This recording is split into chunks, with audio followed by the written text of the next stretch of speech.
Si, a miña idea é moi simple, volver ao comezo e evitar que pase o que pasou, dixen. Simple é, riu Vigo. Si, dixo Jana con desilusión. Bueno, igual funciona, dixo Raúl. Si, decepcionante, pero igual funciona, dixo unha das mulleres. Comprende que esperásemos máis de alguén que ven do futuro.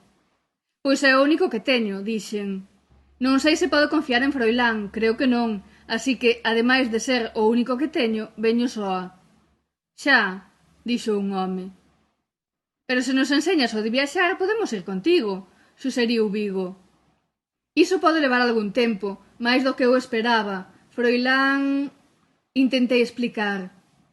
Temos que averiguar con que sección da Resistencia contactou, interrompiu outro dos presentes. Acordaron, case por unanimidade, contactar cas seccións que coñecía cada quen. Había que facelo con discreción, non querían levantar a carta da miña visita antes de que eles levantaran a de Froilán. Pero ti non tes por que volver onda el, dixo unha muller. Podes quedar con calquera de nós. Era certo, pero non quería volver a facerlle unha putada, ou iso, ou algo peor no que non tiña intención de afondar naquel momento. Non me interesa abrir tantos frentes fora do meu territorio.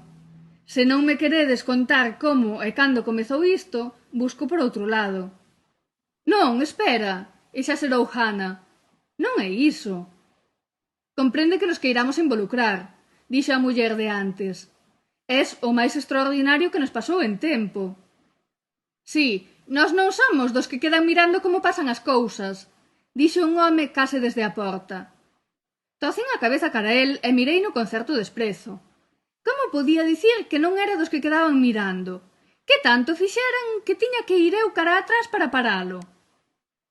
Xa, dixen por fin.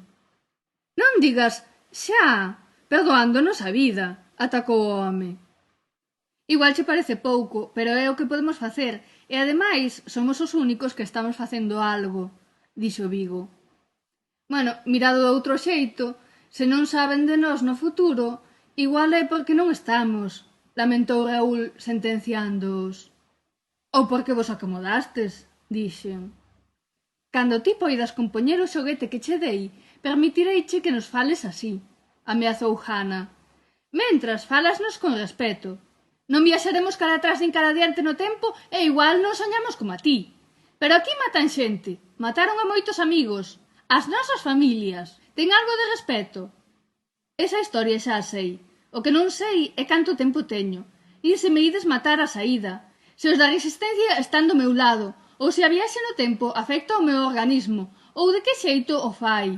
E como non sei nada estoume poñendo nerviosa, porque eu tamén teño familia, porque tamén vin morrer xente, e porque vin por axuda, non por sermóns, nin aplaudir o voso autobombo.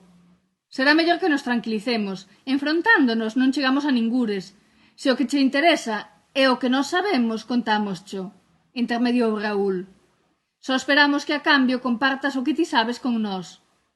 Xa vos dixen que sí, confirmei case ameazando. Non sabemos os pormenores, como poderás imaginar, comezou Raúl.